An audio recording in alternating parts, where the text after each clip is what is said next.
Western political thought. এই western কথাটা meaning কি? ওয়েস্টার্ন মানে পাশ্চাত্য, পশ্চিমী দুনিয়া।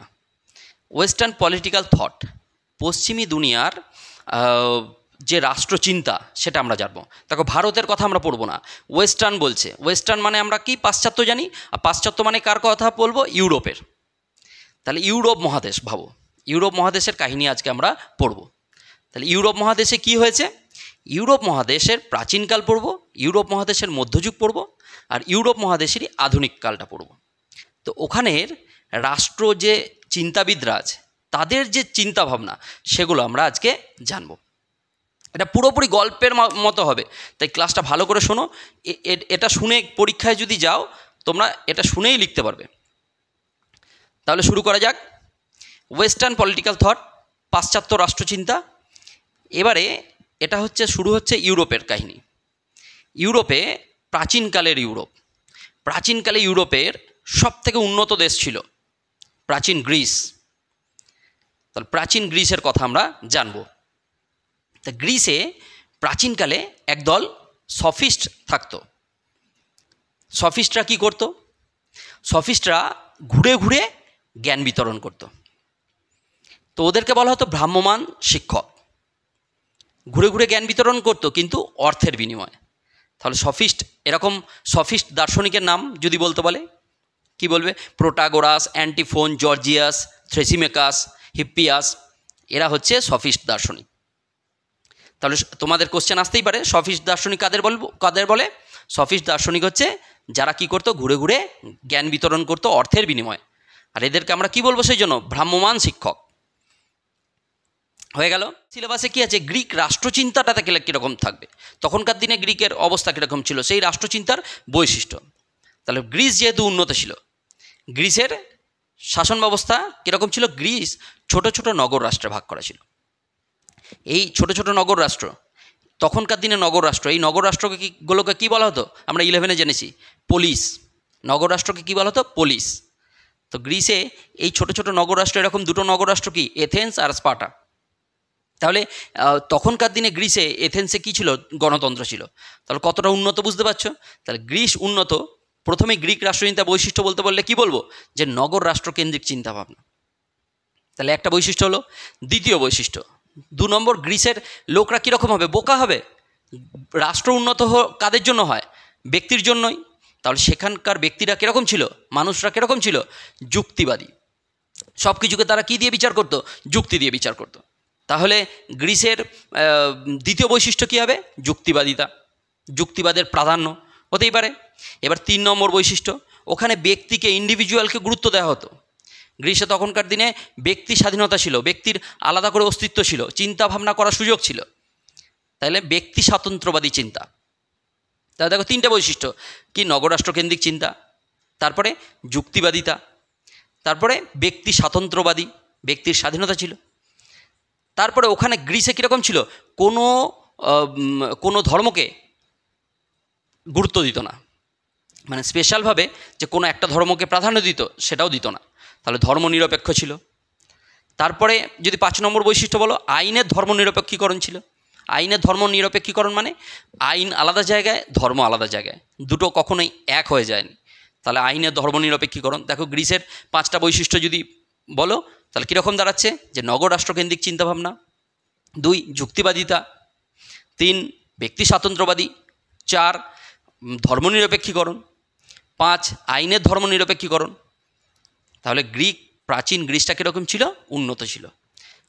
সেই 450-500 খ্রিস্টপূর্বাব্দ, তখনকার কথা বলছি, খ্রিস্টের জন্মের আগে 450-500 খ্রিস্টপূর্বাব্দের কথা বলছি। সেই টাইমে গ্রিস ছিল উন্নত। তাহলে তোমাদের প্রথমেই সিলেবাসে কী আছে? Ancient Greek political thought. তাহলে অ্যানসিয়েন্ট গ্রিক পলিটিক্যাল থটের কী আসবে? প্রাচীন গ্রিক রাষ্ট্রচিন্তার বৈশিষ্ট্য আসবে। তাহলে 5টা বৈশিষ্ট্য বললাম। আগের বারে এটা বড়তে এসেছিল কোশ্চেনটা, তোমাদের এইবার কিসে আসবে? 5 মার্কসে আসতে পারে। তো এই 5টা বৈশিষ্ট্য বললে এনাফ। তাহলে প্রাচীনকালে গ্রিস কীরকম ছিল? উন্নত ছিল। কত বললাম? 450 খ্রিস্টপূর্বাব্দের কথা বললাম। এইবার আসো একটা গল্পে। ঠিক 431 খ্রিস্টপূর্বাব্দ, যখন এবার ব্যাকে আসবো, বিসি মানে বিফোর ক্রাইস্ট, খ্রিস্টপূর্বাব্দ মানে আমরা ব্যাকে আসবো তো 500, 450, 300, 200, 100 দিয়ে আবার আমাদের এখন 2024 সাল। ঠিক এবার ভাবো 431 খ্রিস্টপূর্বাব্দ যখনই এলো, তখন গ্রিসের ওই যে নগররাষ্ট্র বলেছিলাম, গ্রিস ছোটো ছোটো নগররাষ্ট্রে ভাগ করা, সেই দুটো নগররাষ্ট্র এরকম এথেন্স আর স্পার্টা, এই দুটোই ছিল সবথেকে উন্নত নগররাষ্ট্র। এথেন্স আর স্পার্টার মধ্যে লাগলো যুদ্ধ। তো কে বেশি ক্ষমতাশালী? এথেন্সের নৌবাহিনী খুব উন্নত আর স্পার্টার পদাতিক বাহিনী খুব উন্নত। তো এথেন্স আর স্পার্টার মধ্যে 431-এ যে যুদ্ধ শুরু হলো, চলেছিল 27 বছর। 431 থেকে 27 বছর মাইনাস করো, 404। তাহলে 431 থেকে 404 যে যুদ্ধ চলেছিল ওকে বলা হয় পেলোপনেশীয় যুদ্ধ। এই পেলোপনেশীয় যুদ্ধ 27 বছর ধরে এথেন্স আর স্পার্টার মধ্যে যুদ্ধ। এই যুদ্ধে গ্রিকের অবস্থা ছিন্ন বিচ্ছিন্ন হয়ে গেল। চারিদিকে অত্যাচার, জনগণের ওপর অত্যাচার, জনগণ কার কাছে যাবে, কোনো সরকারের ঠিক ঠিকানা নেই। প্রাচীন গ্রিসের অবস্থা, যে উন্নত গ্রিক ছিল, গ্রিকের অবস্থা কীরকম হয়ে গেল? ছিন্ন বিচ্ছিন্ন। সেই পরিস্থিতিতে ওখানে জন্ম নিল সক্রেটিস। মানে এথেন্সে যুদ্ধও করেছে সক্রেটিস। তো এথেন্সে কে ছিল? সক্রেটিস ছিল। তো সক্রেটিস কীরকম ছিল? জ্ঞানীগুণী ব্যক্তি। এই সক্রেটিস নিজের যুক্তির দ্বারা মানুষকে বোঝানোর চেষ্টা করত যে সক্রেটিসের যারা শিষ্যরা ছিল, ইয়াং জেনারেশন খুব সহজেই সক্রেটিসের কথায় প্রভাবিত হয়ে তার শিষ্য হয়ে যেত। তো সক্রেটিস যুক্তিবাদী ছিল। তো সক্রেটিসকে কী বলা হতো? ওয়েস্টার্ন ফিলোসফির জনক। তোমাদের যাদের ফিলোসফি ছিল বলতে পারবে ওয়েস্টার্ন ফিলোসফির জনককে? সক্রেটিস। সক্রেটিস কিন্তু কোনো বই লেখেনি। সক্রেটিসকে কী করলো? যেহেতু সক্রেটিস প্রচুর দেবদেবীকে মানত না। সক্রেটিসের কথা অনুযায়ী গ্রিকে তখন অনেক দেবদেবীকে মানত, কিন্তু সক্রেটিসের কথা হচ্ছে কখনোই অনেক দেবদেবী হতে পারে না, একটাই দেবতাকে মানত। তো বিশ্বাস করতো যে দেবতা একটাই।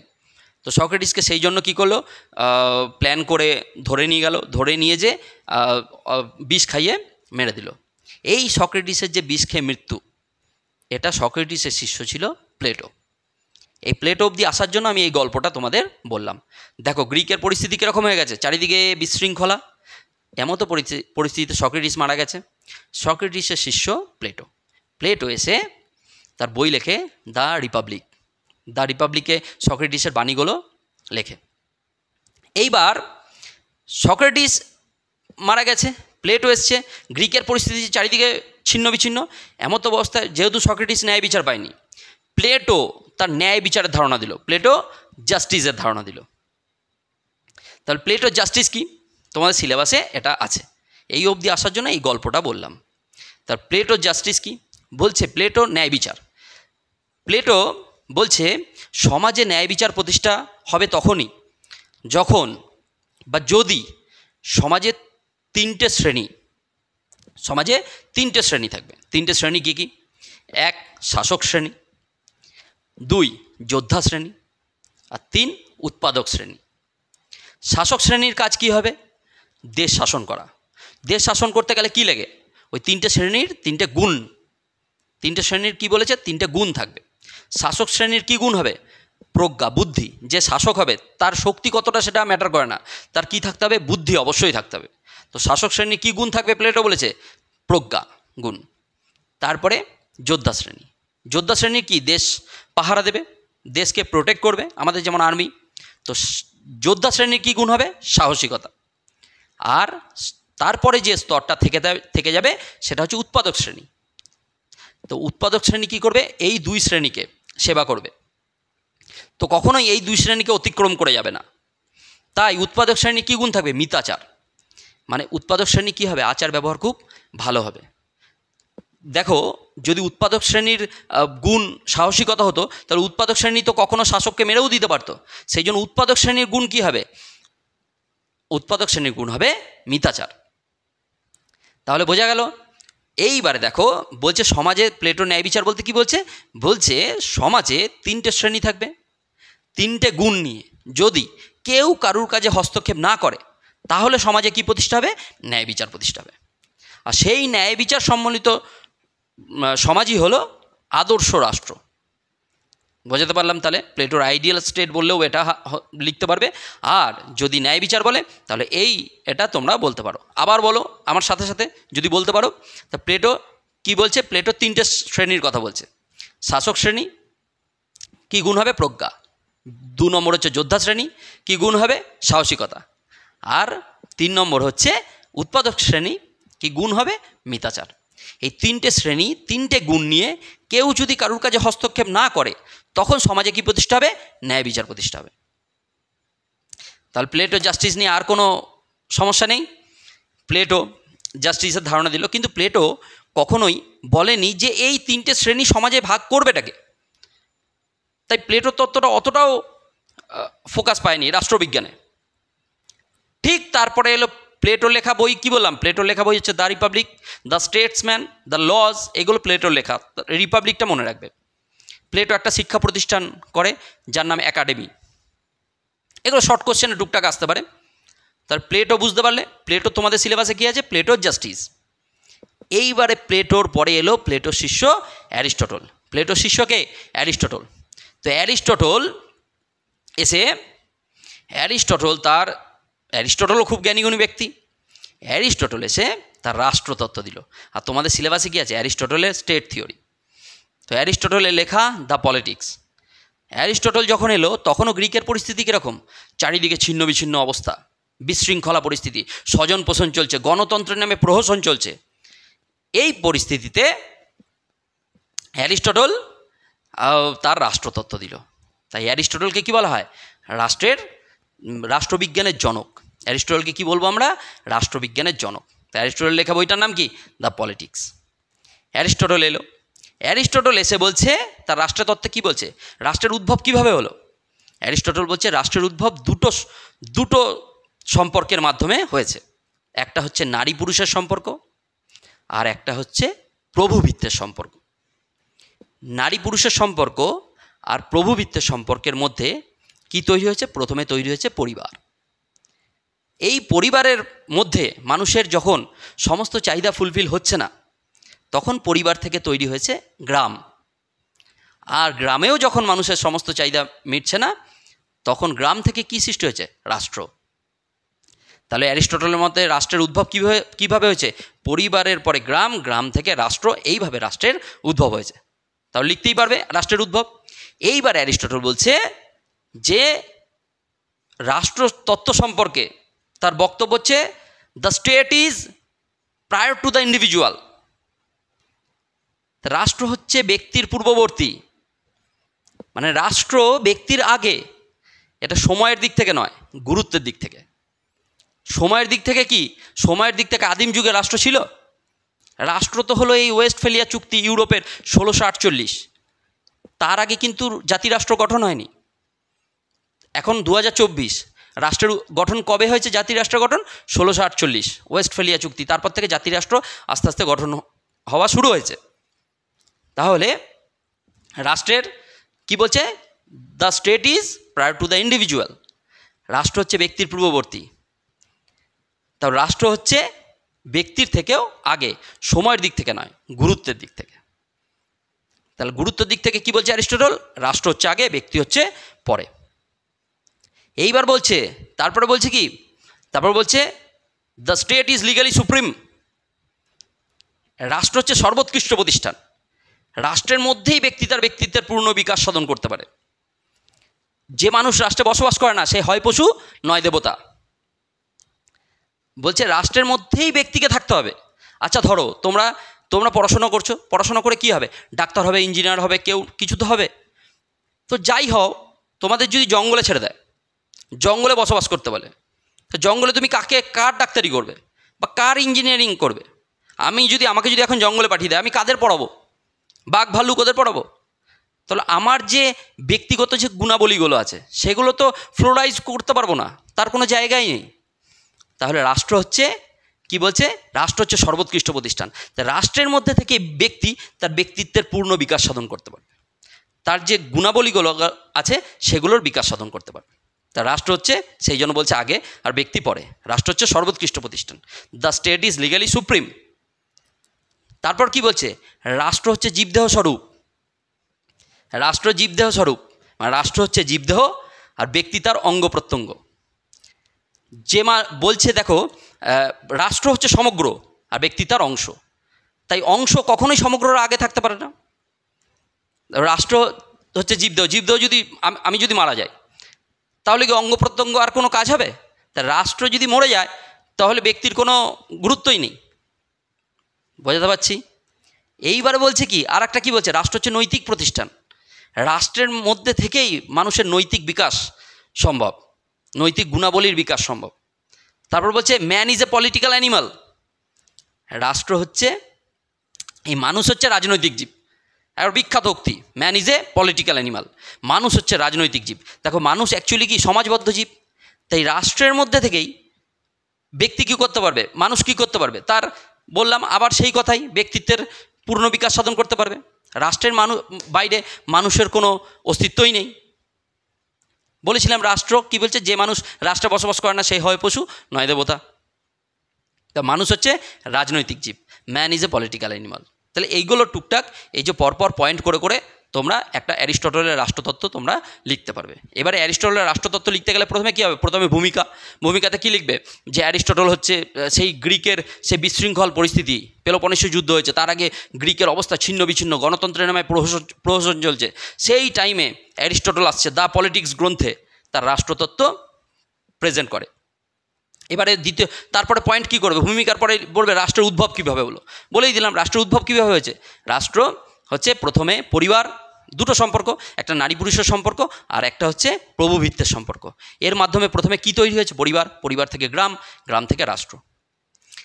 রাষ্ট্রের উদ্ভবের পরের পয়েন্ট, নেক্সট পয়েন্ট কী করবে, বলবে রাষ্ট্র হচ্ছে ব্যক্তির পূর্ববর্তী।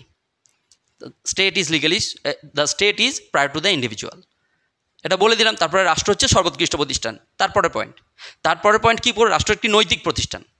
তারপরের পয়েন্ট কী করবে, রাষ্ট্র হচ্ছে জীবদেহ স্বরূপ।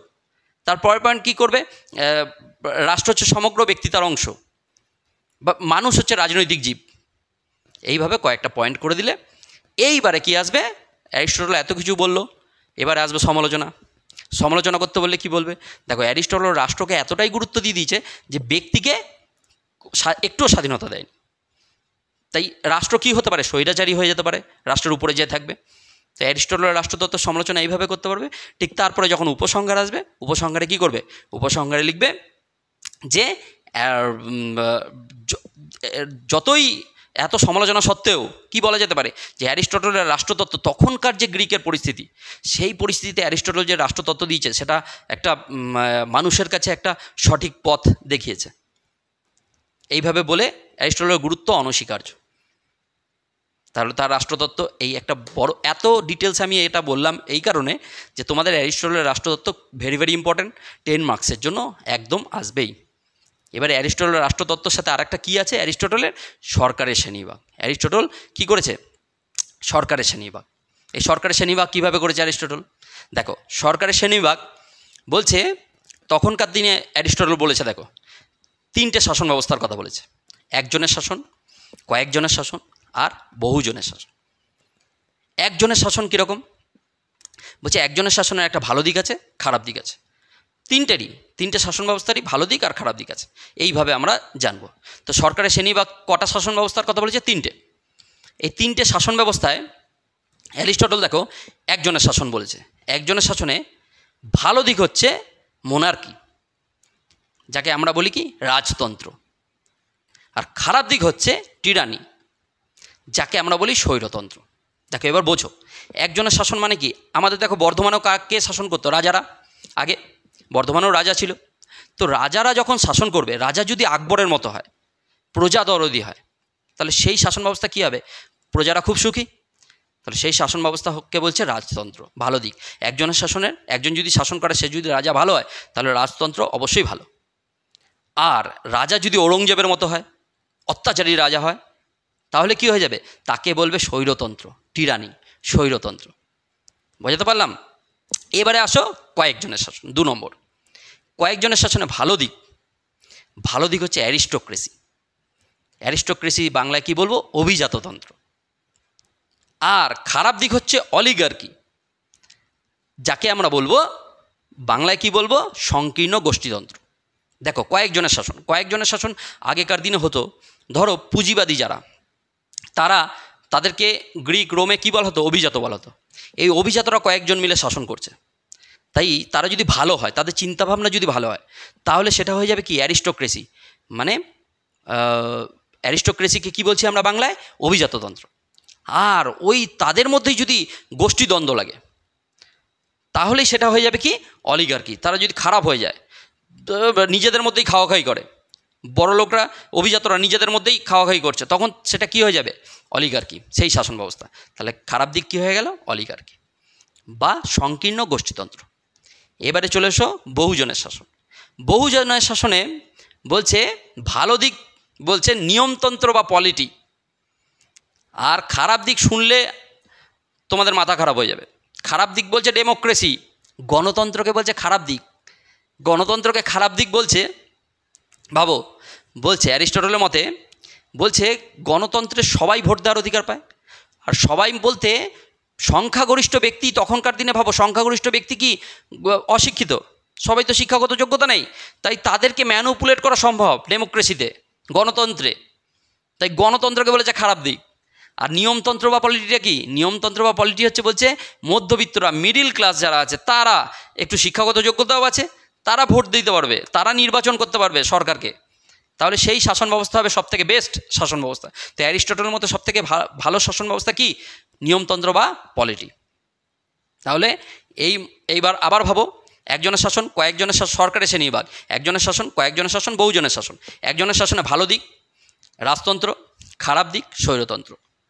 কয়েকজনের শাসনের ভালো দিক অভিজাততন্ত্র, খারাপ দিক সংকীর্ণ গোষ্ঠীতন্ত্র।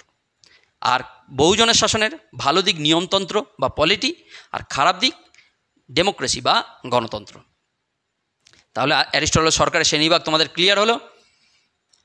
এই দুটোই কোশ্চেন তোমাদের আসতে পারে। এক হচ্ছে এটা 5 নম্বরে বা 2 নম্বরে দিতে পারে। আর তোমাদের মেন কোশ্চেন কি? অ্যারিস্টটলের রাষ্ট্রতত্ত্ব। এবারে তোমরা সিলেবাসে চলে এসো। সিলেবাসে প্রথম থেকে ভাবো, ওয়েস্টার্ন পলিটিক্যাল থট, ফার্স্ট 1 নম্বর চ্যাপ্টার। তোমাদের ইংলিশে লেখা থাকবে, সিলেবাসটা দেখবে।